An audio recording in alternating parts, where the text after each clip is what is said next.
जय माता दी दोस्तों, कैसे हैं आप सब। आशा करती हूँ सब लोग हैप्पी होंगे, खुश होंगे और बिंदास होंगे।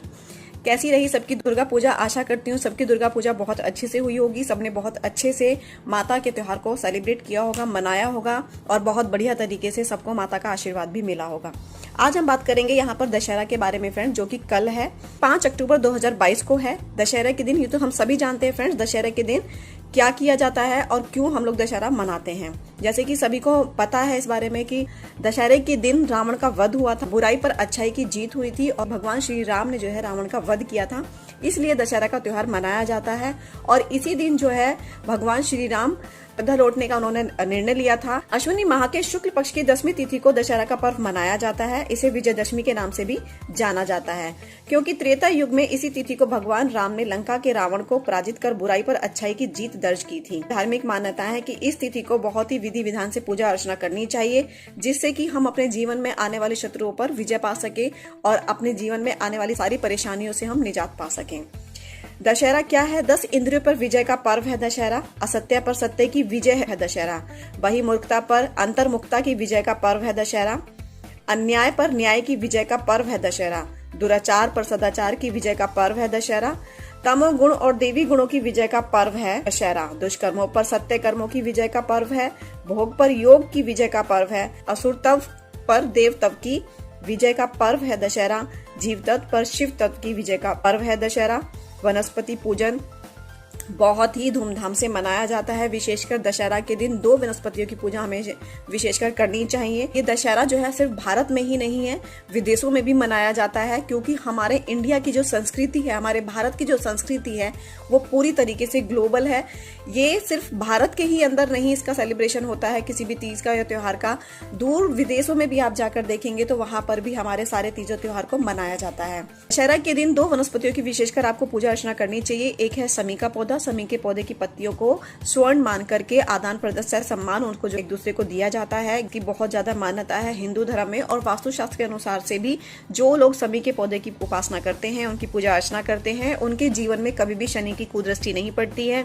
शनि कभी भी उनको कष्ट नहीं देते हैं। इसलिए दशहरे के दिन आपको समी के वृक्ष की निश्चित तौर पर पूजा अर्चना करनी चाहिए। उनको जल देना चाहिए, सफेद चंदन से उनका तिलक करना चाहिए और उनके नीचे साय काल में एक दीपक अवश्य जलाना चाहिए। दूसरा पौधा है अपराजिता पौधा, जैसे कि विष्णु क्रांता। यह पौधा अपने नाम के अनुरूप ही है। यह विष्णु को प्रिय है और प्रत्येक परिस्थिति में सहायक बनकर विजय प्रदान करने वाला पौधा माना जाता है। इस वृक्ष के ऊपर नीले रंग के पुष्प लगते हैं। घरों में सुख समृद्धि के लिए तुलसी की भांति यह पौधा भी इजीली मिलता है और लोग बाग इसको लगाते भी हैं। और नियमित जिस तरीके से हम तुलसी की उपासना करते हैं, तुलसी की पूजा पाठ करते हैं, उसी तरीके से हमें अपराजिता पौधे की भी उपासना करनी चाहिए।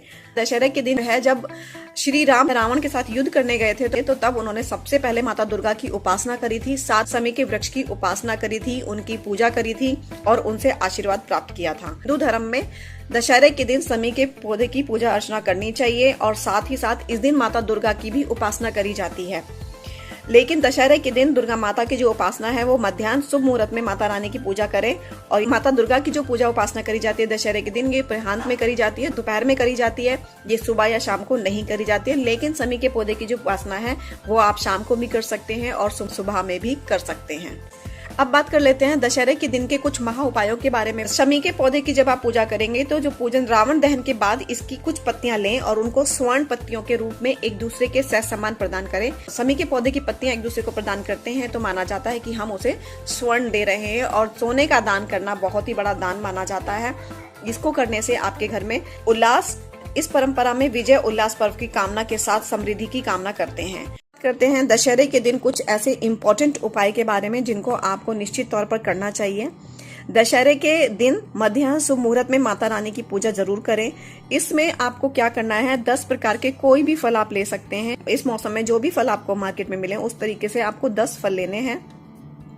ले जा करके उनको जो है माता दुर्गा को अर्पित करना है। किसी भी दुर्गा माता के मंदिर में आप जाकर के इनको अर्पित कर सकते हैं। जब आप इन फलों को अर्पित करते हैं तो आपको उस समय ओम विजय नमः का जाप करते रहना है और पूजा करने के बाद उन सारे फलों को किसी भी गरीब बच्चों में आप बांट सकते हैं। गरीब लोग, चाहे वो बच्चा हो चाहे वो बड़ा हो, उनमें आप इस फल को बांट दें। इससे हर क्षेत्र में आपको विजय मिलेगी, व्यापार में और नौकरी में तरक्की मिलेगी और जो भी परेशानी आपको जीवन में आ रही है वो सारी की सारी निश्चित तौर पर दूर हो जाएंगी।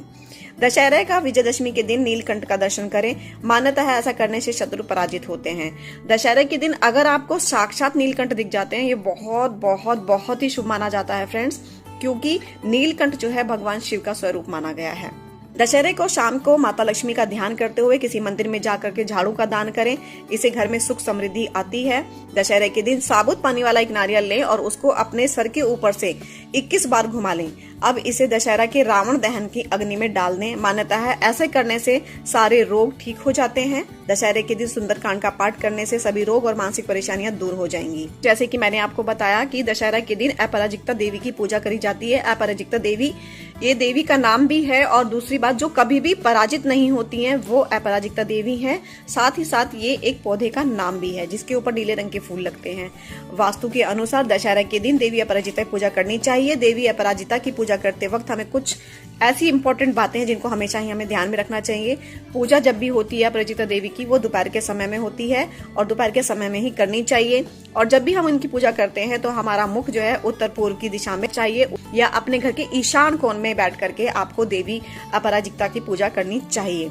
वहां पर आपको चंदन से 8 पत्तियों वाला कमल का फूल बनाएं, जिसे अष्टकमल दल कहते हैं। इस चक्र के बीच में अपराजिता नाम के मंत्र के साथ देवी अपराजिता का आह्वान करें। अष्ट कमल दल के दाहिनी ओर जया और बाईं की ओर विजय की पूजा करनी चाहिए। जया की पूजा करते वक्त क्रिया शक्ति नमः और विजय की पूजा करते वक्त उमाय नमः मंत्रों के साथ आह्वान करें। इस तरीके से दशहरे के दिन देवी अपराजिता की पूजा करने से सभी तरह की परेशानियां खत्म हो जाती हैं। वास्तु शास्त्र में दशहरे के दिन देवी अपराजिता पूजा का विशेष महत्व दिया गया है। दशहरे के दिन शस्त्र पूजन की परंपरा प्राचीन काल से चली आ रही है। हर साल भारतीय सेना दशहरे के दिन अपने सभी शस्त्रों की पूजा करते हैं। कहा जाता है कि इस दिन अस्त्रों की पूजा करने से शत्रु पर विजय प्राप्त होती है। इसी दिन छत्रपति शिवाजी महाराज ने माँ दुर्गा को प्रसन्न करके भवानी तलवार प्राप्त की थी। धार्मिक मान्यताओं के अनुसार रामायण के समय से ही शस्त्र पूजा की परंपरा चली आ रही है।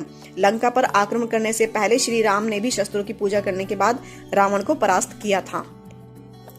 आज के लिए इतना ही friends. Do take care of yourself. Bye bye and take care. Please do subscribe my channel. Thank you, thank you, thank you so much. Happy Dussehra. Wish you all a very very happy Dussehra. Dussehra की हार्दिक बहुत बहुत शुभकामनाएं।